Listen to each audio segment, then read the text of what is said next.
davlat rahbari raisligida o'tkazilgan mazkur yig'ilish bugungi kundagi dolzarb mavzu hisoblangan o'sha korrupsiyaga qarshi kurashish bilan bog'liq bo'ldi. Korrupsiyani oldini olish nafaqat bitta tizim misolida, balki barcha sohalar misolida ko'rib chiqildi deb aytsak mubolag'a bo'lmaydi.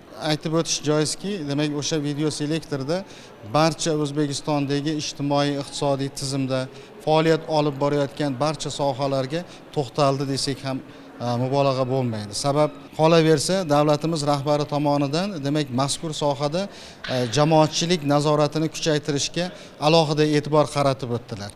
Men ta'lim sohasi vakili sifatida shuni aytib o'tishim mumkinki, bugungi kunda korrupsiyaviy holatlardan batamom xoli bo'ldi deb aytsak mubolag'a bo'lmasa kerak.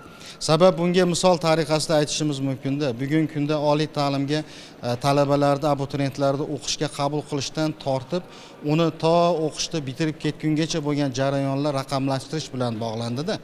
Natijasida oliy ta'lim muassasalarini barchasida registrator ofis faoliyati yo'lga qo'yildi. 30 dan ortiq turdagi nafaqat talabalarga, balki ota-onalarga, jamoatchilik vakillariga xizmat ko'rsatishi bilan ahamiyatlidir.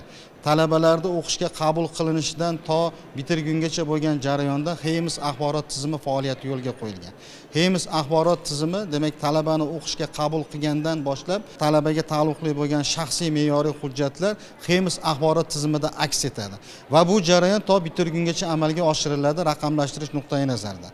Ya'ni aytmoqchi bo'lganimiz shundan iboratki, talabani faoliyati raqamlashtirish nuqtai nazaridan amalga oshiriladi va uni o'qishi, yurishi, turishi, fanlarni o'zlashtirishi, o'zlashtirmagan fanlarni qayta o'zlashtirish jarayonlarigacha bo'lgan jarayonlar hammasi raqamlashtirish nuqtai nazaridan amalga oshiriladi.